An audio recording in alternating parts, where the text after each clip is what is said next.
All right, everybody, I wanted to give you a brief history of Washington, D.C. It's a really fascinating city, unlike any other city, really.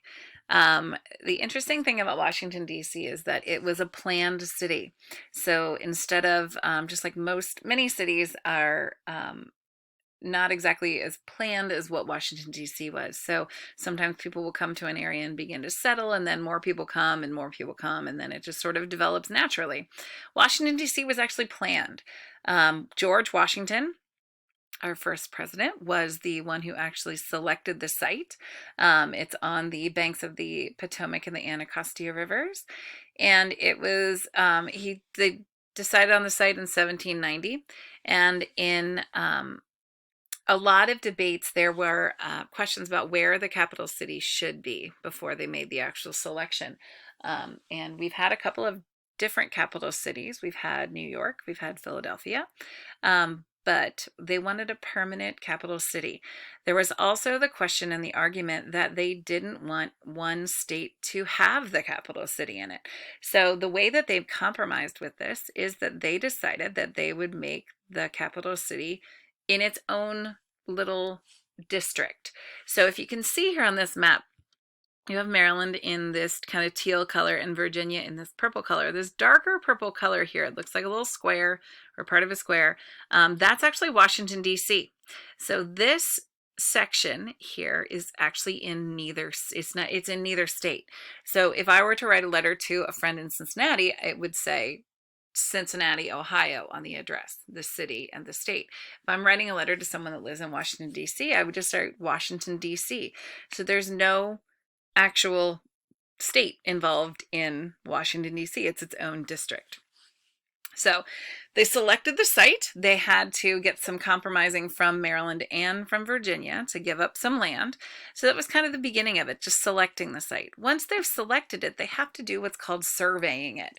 So when you survey the land, you're measuring it, you're finding out what's there, because before you want to build, you want to find out what kind of land it is, if it's good land to build on, and how much land there is. So that's what surveying involved. It took a team of people. One of the most famous surveyors on this team was a man named Benjamin Banneker. He was a free African American. He was a very talented man and did a lot of different jobs. He was an almanac author. He was a surveyor, which is what came in handy with this. He was a naturalist, and he was also a farmer. He was from Maryland, and he didn't have a lot of formal education, but was self-taught. And he was one of the main surveyors on surveying the land in Washington, D.C. So after you survey the land, you can start planning it. So they asked a man named Pierre Charles L'Enfant, and he is a Frenchman, and he took what the surveyors found about the land and made a plan. Because he was French and he was familiar with Paris, there are some similarities with the way that he made his plan in comparison to Paris. So if you look at some of these pictures here, you can see that there's a grid-like space, the way that the streets are organized. So he wanted the streets in a grid, but then he also wanted some streets that came off of, like offshoots that were not gridded, that would go to from one focal point or famous space in the city to another one.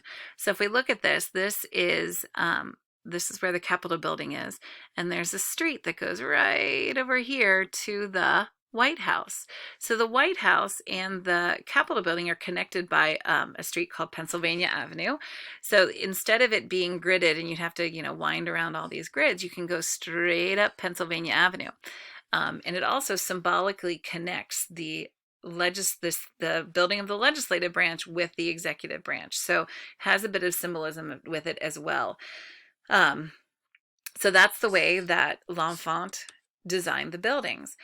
So this was, 1790 is when they decided on where the location was. It took some time to start building things.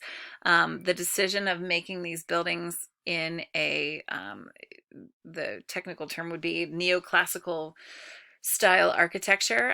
Basically, a lot of it is going to be reminiscent in a little bit like the Greek architecture. So it's going to look a lot with the columns and the white stone. So that's sort of the style that they went with for the Capitol building as well as the White House. So they finished the White House. The first president to live in the White House was John Adams. And because George Washington never actually got to live there, it took too long to build, but his home was nearby on Mount Mount Vernon, so he wasn't too far. But unfortunately, in 1812, we had what's called the War of 1812, and it was another war between the British and the Americans. And unfortunately, in 1814, the British invaded Washington, D.C., and they actually burnt down the Capitol building and the White House. So that was a really, a really devastating thing. And then they ended up having to rebuild. The United States did win that war. So after they were done, they rebuilt D.C. They started rebuilding the things that they had lost. James Hoban was the original architect of the White House, and he ended up being the one hired to rebuild the White House. It wasn't rebuilt until 1817, when James Monroe moved into the White House.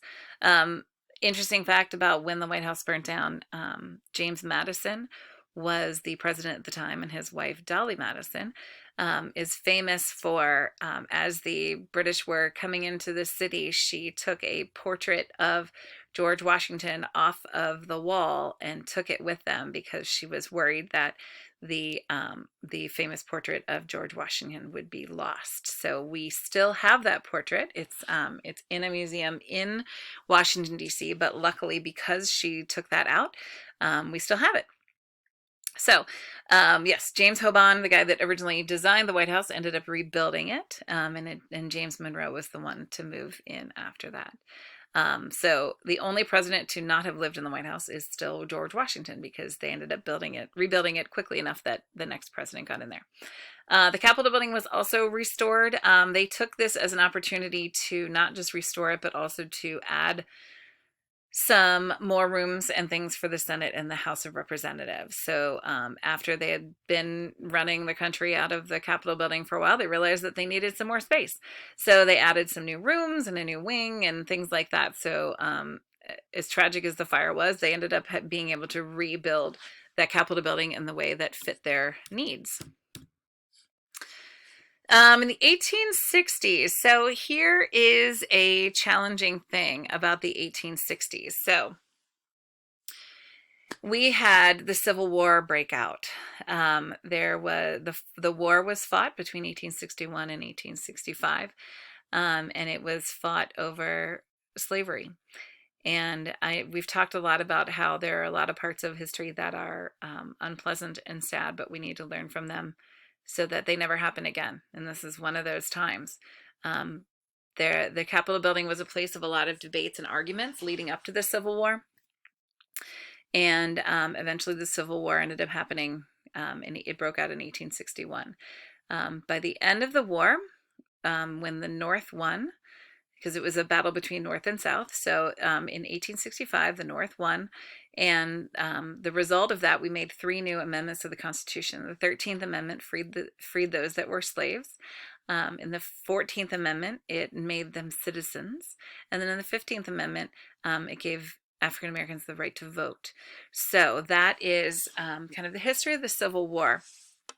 And with the Civil War and the fighting that went on, it was really interesting because the things that were going on in DC stopped. They stopped. They were in the middle of building this Washington Memorial here. They were also in the middle of building the rotunda on the top of the Capitol building, and it ended up stopping. You can actually, and we'll talk about this when we see the Washington Monument in a different video, they stopped, and then when they restarted rebuilding after the Civil War, they took the rock from a different quarry, and so the rock from that point up to the top is slightly different in color, just a slightly different color of white. And that sort of marks the spot where they stopped building and then began. Same thing with the Capitol building, the rotunda. It doesn't have a different coloring to it, but they had to stop in the middle of it until they until they could begin again after the Civil War.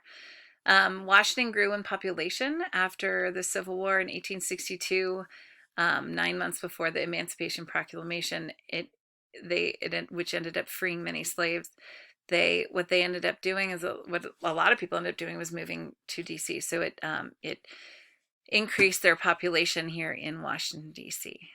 And then they also had more people in Washington, D.C. in the 1860s because they wanted to protect the Capitol. So like in the War of 1812, the Capitol was invaded and they didn't want that to happen again. So not only were there more people that were freed slaves that came to Washington, D.C., but also army and things like that were in DC. So that's kind of what the 1860s look like.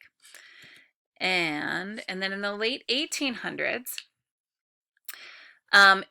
this is what the map looked like. So this is the plan from L'Enfant from the beginning of this.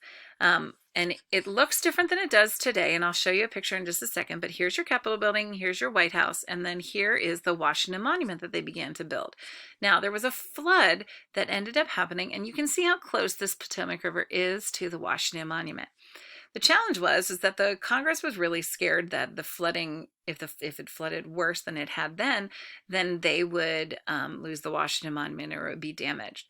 So what they ended up doing is they ended up commissioning the Army Corps of Engineers, which are a group of people that are, they do a lot of very large scale projects. They've done highways and the Hoover Dam and Lake Mead and all sorts of different things. Their project that they were given for this was that they were trenching out the channel, which is the deepest part of the river, to help reduce the flooding. And then they were to take the soil that they dug out from the bottom of the river and put it up here and build up this land in this area to help. They wanted to build up the banks of the Potomac, and this would help with the flooding. So then you can see what it looked like here. This is, again, your Washington Monument, and this is all new land that they ended up pulling up from the bottom, from the river, and building it up so that it wouldn't flood. Now, the great thing about having this land here is that we end up having, not that picture, a space where we now have a lot of monuments and things here. So that is kind of what happened in those very late 1800s, and then into the beginning of the 1900s, we'll talk about a new plan that's going to happen. So this is just a picture of 1863, what we looked like at this point. Here's the Smithsonian building. It's really hard to see the other famous buildings here, but you can see kind of a little bit of it. That's what it would have looked like in 1863. So in the 1900s, 1901, this is when they've already pulled up a lot of the soil from the bottom of the river so that they could rebuild they build up that land. A new man, McMillan, was hired to make a new plan, an updated plan of Washington, D.C. And this is a zoomed in version of it. So you can see that it's very linear. Everything's very lined up. So it almost looks like a plus sign or a cross. So this is where the Lincoln Memorial is. The Washington Monument is here, the Capitol building is here, and then this is the White House. So you've got really a lot of things that are, kind of at the ends of these defining the space. And then this part over here becomes a space of the National Mall. They call it the National Mall. A mall is not a mall where you go shopping. The word mall also comes from the word promenade, which is kind of a fancy way of saying a place where you can walk. So this was originally supposed to be like gardens and things like that, and so people could walk through gardens. It started getting used for all sorts of different things, and so they wanted to really redefine it. So their goal was to then make this side over here of the National Mall a place where there were lots of museums, and then on this side of the National Mall you had lots of monuments. So that was really the goal that they had. Okay, once we get to the night, so there's kind of a big space in there in the 1900s that, lots of different things are happening. Many buildings are being built, many monuments and museums are being built. the 1960s, I'm sorry, the city continued to expand, but there were a lot of there's a lot of unrest in the country in general. There was the civil rights movement that was happening in the 50s and the 60s. This became a place where people could gather, people could say what they felt about different issues. Civil rights was, fighting for equal rights of all people. This is a march that happened in August of 1963. It's a very famous march. Martin Luther King gave a huge speech on the steps of the Lincoln Memorial, and you can just see all of the people there. So this became a gathering place, a center for people to gather, to fight for what they believed in, and for them to voice their opinions. So that's something that happened in the 1960s. These are just some views of downtown. This is from the top of the Washington Monument. You can see the Capitol building over here. One thing that's really interesting about Washington, D.C. is that even though the people that live there live in the heart of where the U.S. government is, they were actually not really given the right to vote for a very long time. The excitement that people had at the beginning of Washington, D.C. not being part of a state had kind of a backfire effect for the people that lived in Washington, D.C. Because they didn't live in a state, they didn't have a representative in the House of Representatives or the Senate and things like that. So that was really tricky. When we became a country, there was a slogan that was no taxation without representation, meaning that you couldn't tax people if they didn't have representation in Congress, because it is a representative democracy, and to have your opinion through your vote and then have that communicated to your representative is a really big part of who we are as a country. Washington, D.C. didn't have that right for a really long time. They had to fight for it. It was on their license plate, which, that was, it's as serious of a thing for all of the people that live there that they wanted to put on their license plate. They protested, they did marches and things like that.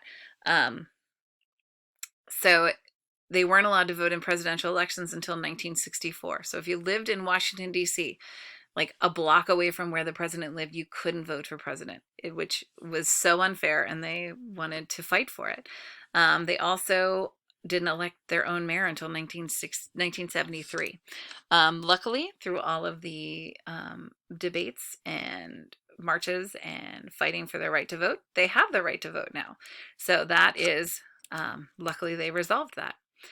Here's another view of Washington, D.C. So this is from the back of the Capitol building, and looking down the National Mall, you can see all the museums here. Here is the Washington Monument, and the Lincoln Memorial is right behind it. It's hard to see in this picture because the Washington Memorial is right in front of it.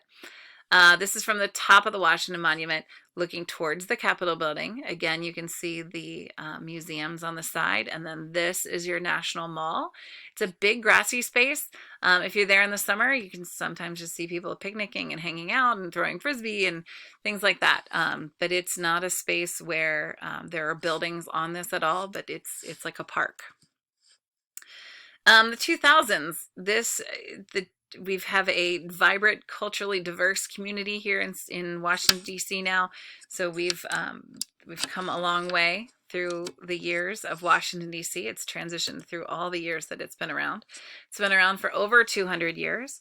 It's a complex, layered city. It has a lot of things, a lot of suburbs and things where people live permanently, but it also is a big tourist attraction where schools come and people from all over the country and also all over the world come to see our beautiful capital city. You can kind of have the best of both worlds by seeing the current state of Washington, D.C., but also visiting the past. The fantastic and most amazing thing about DC is that you can see so much in such a small area. You can walk from museum to museum, museum to museum, and monument to monument in no time, because it's all right there.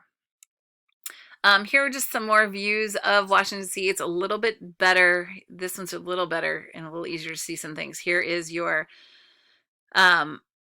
Capitol building. You have the Washington Monument, the Lincoln Memorial. Here's the Jefferson Memorial down Pennsylvania Avenue. It's hard to see here, but you've got the White House right there. Back behind here, you have Library of Congress and the Supreme Court building. So really everything is right within, a mile or 2 miles, mile or two's radius here. It's pretty amazing. Again, current map of DC. There's the Capitol building, Washington, or the White House, Washington Monument, Lincoln Memorial, Jefferson Memorial's down here in the Tidal Basin, and you've got the whole National Mall all through here. So, just like we talked about before, you have the museums on one side and the memorials on the other. So that's part of the plans that they've had. Here's again another map and a zoomed in version of the museum. So this section over here, most of these are part of the Smithsonian museums, and these are memorials, and we've gotten lots of new memorials over the course of the history there, and they're beautiful. There's another video that I'm going to talk all about memorials and other attractions, and then another video where I'm going to talk all about museums. So check those out. There's a lot of really cool stuff to see. If you're interested in a little bit more about the video about Washington, D.C. and its history, there's a man that talks, this is like a 9-minute video about Washington, D.C.'s history. If you're interested in that, check it out. All right, guys. Thanks a lot. Bye.